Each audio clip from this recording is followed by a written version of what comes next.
भारतीय संविधान दिवस। सर्वप्रथम आपण सर्वांना, सर्व भारतीयांना संविधान दिनाच्या खूप खूप हार्दिक शुभेच्छा देतो। महामानव बोधिसत्व डॉक्टर बाबासाहेब आंबेडकरांनी या देशाला एक खूप चांगलं सुंदर असं संविधान बहाल केलं की ज्या संविधानामुळे या देशाचा कारभार हा सुरळीत चालत आहे। या देशातला प्रत्येक नागरिक हा सुरक्षित आहे। जर या देशात संविधान नसतं तर किती बिकट अवस्था असती याचा आपण विचार करू शकतो।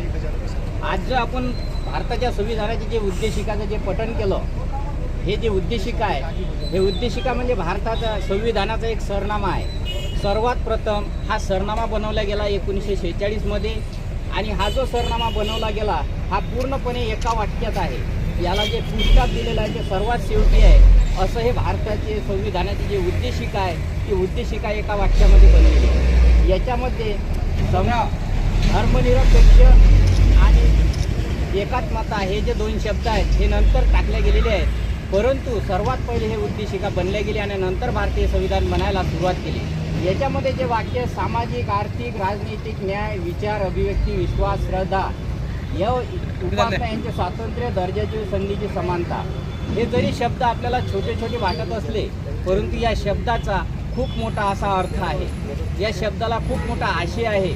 या शब्दामधून खूप मोठं बाबासाहेबांनी संविधानामध्ये आपले हक्क आणि अधिकार दिलेले आहेत। काही मूलभूत तत्त्व दिलेले आहेत की आपले देशाप्रती कोणते कर्तव्य असले पाहिजे आणि जे मूलभूत अधिकार आहेत, जे नामनिर्देशित अधिकार आहेत, त्याच्यामध्ये राज्यकर्त्यांनी कसा राज्यकारभार केला पाहिजे हे बाबासाहेबांनी त्या संविधानामध्ये सर्व लिहिलेलं आहे। म्हणून आपलं जे कर्तव्य आहे देशाप्रती, आम्ही एक कर्तव्य जरी अंगीकारलं,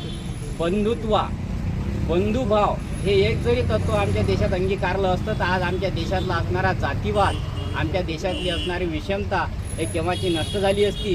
परंतु दुर्दैवाने बाबासाहेबांनी जे संविधान समर्पित करताना 26 जानेवारी 1949ला संविधान या देशाला समर्पित करताना बाबासाहेबांनी एक खूप मोठं दुःख म्हणजे असं बोलून दाखवलं होतं की संविधान कितीही सुंदर असो परंतु त्या संविधानाला चालवणारे जर योग्य लोक मिळाले नाहीत तर ते संविधान कुचकामी ठरेल आणि संविधान कसंही असो त्याला चालवणारे लोक जर योग्य मिळाले तर ते संविधान सफल ठरेल। पण दुर्दैवाने या संविधानाला चालवणारे या देशात योग्य लोक मिळाले नाहीत।